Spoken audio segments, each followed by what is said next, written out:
Hello friends, best and best tips channel रे आपनको स्वागत। Friends, कौन आपणक छाती कफ जमा हो रही? कफ पूरा बेकर छाती रे भरी रुंधिकी रखी। कफ एत जमीगला जे छाती बथा मध्य रोचे, बहुत काश मध्य हेउची। काशी काशी अवस्था खराब हो सारा। खाली यह चाहते यही कफ किपरि बाहरी पड़ू। सबू औषध सबू टनिक नहीं देखी सारे, किंतु यही कफ बाहर ही ना। छाती रे कफ पूरा पैक हो रही, शरीर ओजंतिया लगुच, निश्वास प्रश्वास नेबा मध्य कष्ट है। एपरी कंडीशन पाई आपनको मु एक रामबान तरीका कहवाकू जाउछि। आपण याकू डेली माने आज राति ही नेबा आरंभ कर दिंतु। निजे कहबे बा भाई कमाल होइगला, मजा आसीगला, छाती कफ पूरा सफा होइगला, कौन सी कष्ट नाई, खास नाई, सबू कफ बेकर छातीर पूरा नीट एंड क्लीयर होइगला। यह सेवन कला परे आपण खोलिक निश्वास प्रश्वास नहीं पारिबे। तेबे यह पई कौन करिवार अछि चलंतु जानि नेबा। प्रतिदिन राति रे 1 ग्लास दूध नहीं जातु। सेही दूध रे 10 ग्राम रो पाखापाखि अदा नहीं भल कि कुटी पकातु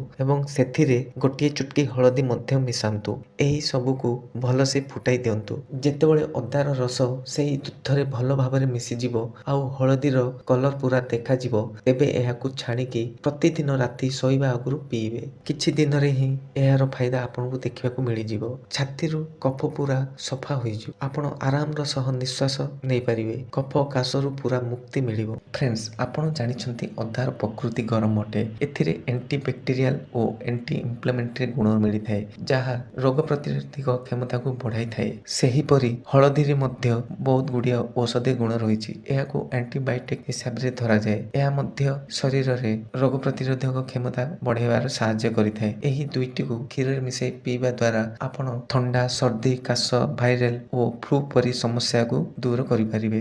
फ्रेंड्स, एहार सेवन करिबा सह एही तीनोटी उपाय को मध्य करिबे तो कफरे बहुत जल्दी आराम मिलिबो। दिन को 2 ରୁ 3 थर गरम पानी लुण पकाई गर्गलिंग करिवे। गरम पानी बांफ नेबे ओ उषुम पानी अधिक सेवन करिवे। ठंडा पानी जमारू पीबे नहीं।